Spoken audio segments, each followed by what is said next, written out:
ഇന്ന് നോമ്പ് 10 ആയല്ലേ. എത്ര പെട്ടെന്ന് ദിവസങ്ങൾ കടന്നു പോണതല്ലേ. ഇനി ആകപ്പാടുള്ളത് 20 നോമ്പാ. അതും ഒരു കുഴപ്പമില്ലാണ്ട് എല്ലാവർക്കും എടുക്കാൻ പറ്റട്ടെ എന്ന് ഞാൻ ദുആർക്കുന്നത്. അപ്പോൾ ഇന്നലത്തെ പോലെ തന്നെ ഇന്ന് ആദ്യം തന്നെ ജ്യൂസ് ആക്കി വെക്കാന്ന് വിചാരിച്ചിട്ട് ജ്യൂസിനുള്ള മുന്തിരിയും പിന്നെ അതുപോലെ ഉറുമ്പാമ്പയെല്ലാം മുറിച്ച് വെക്കാണ് കേട്ടോ. അപ്പോൾ ഇന്ന് ആപ്പിളും പഴവും ഇട്ടിട്ടാണ് കേട്ടോ ജ്യൂസ് അടിച്ചിട്ടുള്ളത്. അപ്പോൾ അതിക്ക് ഇടയ്ക്കിടയ്ക്ക് ഇങ്ങനെ കടിക്കാൻ വേണ്ടിയിട്ട് ഇത് രണ്ടും ഞാൻ അരിഞ്ഞു വെച്ചിന്. പിന്നെ അതെല്ലാം ജ്യൂസിലേക്ക് ഇട്ടിട്ട് അത് ആദ്യം തന്നെ ഫ്രിഡ്ജിലേക്ക് കയറ്റി വെച്ചിട്ടുണ്ടായിന് കേട്ടോ. കിട്ടി ഗൈസ്, എനിക്ക് ഏറ്റവും വലിയ പണി കിട്ടി. മടിയൻ മല ചുമക്കുന്ന് പറയുന്ന കേട്ടിട്ടില്ലേ, അന്ന അവസ്ഥയാണ് കേട്ടോ ഇന്ന് എൻ്റെ അവസ്ഥ.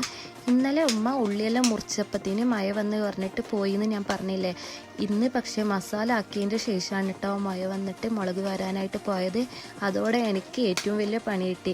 ഇന്നലെ ഈ സമൂസ ഷീറ്റ് മടക്കാനും മടിയുള്ള കൊണ്ട് മാത്രമാണ് കേട്ടോ ഇന്നലെ ആ മസാല എടുത്തിട്ട് ഞാൻ ബ്രെഡിൽ ഫില്ലാക്കിയത്. ഇന്നും കൂടി അതേ ട്രിക്ക് ഞാൻ ഉപയോഗിച്ചാൽ ഇന്നെല്ലാവരും കൂടിയിട്ട് എന്നെ ഒരു മൂലയാക്കും. അതുകൊണ്ട് തന്നെ ഞാൻ അതിനായിട്ട് നിന്നിട്ടില്ല കേട്ടോ. കുറച്ച് കഷ്ടപ്പെട്ടിട്ടാണെങ്കിലും കൂടിയോ സമൂസ ഷീറ്റ് തന്നെ എങ്ങനെയൊക്കെയോ മടക്കിയെടുത്തതിന് അവസാനം ഞാൻ മടക്കിയത് കൊണ്ട് തന്നെ എൻ്റെ അടുത്ത് അത്രക്ക് വിശ്വാസം എനിക്ക് ഇല്ലാത്തത് കൊണ്ട് തന്നെ ഞാൻ അതിലേക്ക് മൈദയിൽ വെള്ളം ഒഴിച്ചിട്ട് പേസ്റ്റ് പോലെ ആക്കിയിട്ട് ഒട്ടിച്ച് കൊടുത്തീനട്ടാ. കാരണം ഉമ്മാക്കും പോലെ ആക്കാൻ നിന്നിനെങ്കിൽ ചിലപ്പോൾ ഇവിടെ എണ്ണയ്ക്കിടുമ്പോൾ ചില പൊട്ടിത്തെറികളെല്ലാം കാണാൻ പറ്റും. അതുകൊണ്ട് തന്നെ ഞാൻ റിസ്ക് എടുക്കാൻ നിന്നിട്ടില്ല കേട്ടാ. അതിനുശേഷം എണ്ണ ചൂടാൻ വെച്ചിട്ട് എണ്ണയിലേക്ക് ഇട്ട് കൊടുത്തീനട്ടാ. ഇത്ര ടൈമായിട്ട് ഉമ്മ വന്നിട്ടില്ല. അപ്പം പിന്നെ അവസാനം ഞാൻ തന്നെ എണ്ണയൊക്കെ ഇട്ട് കൊടുത്ത്. എനിക്ക് എണ്ണയൊക്കെല്ലാം ഇട്ട് കൊടുക്കാൻ ഭയങ്കര പേടിയാണ് കേട്ടാ. കാരണം മേത്തക്കോ കയ്യക്കോ എവിടേക്കെങ്കിലും ഒരു സ്ഥലത്തേക്ക് തെറിപ്പിക്കാണ്ട് ഞാനിത് മൊത്തത്തിൽ പൊരിച്ചെടുക്കണ ആ ഒരു ശീലം എനിക്കില്ല. അതുകൊണ്ട് തന്നെ ഉമ്മ വന്നിട്ട് തന്നെ കേട്ടോ എല്ലാ പ്രാവശ്യവും പൊരിച്ചെടുക്കൽ.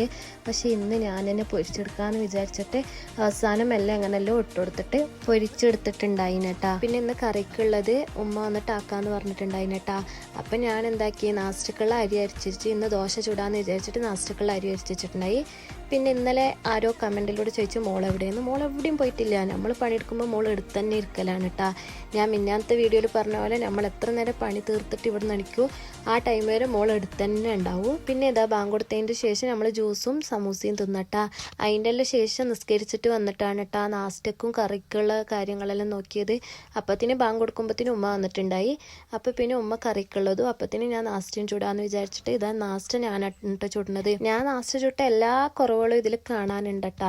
അതുകൊണ്ട് തന്നെ വലിയ പ്രതീക്ഷയൊന്നും വേണ്ട. എനിക്കറിയും പോലെയല്ല ഞാൻ ചുട്ടെടുത്തിന് ആവുന്ന പോലെയല്ല.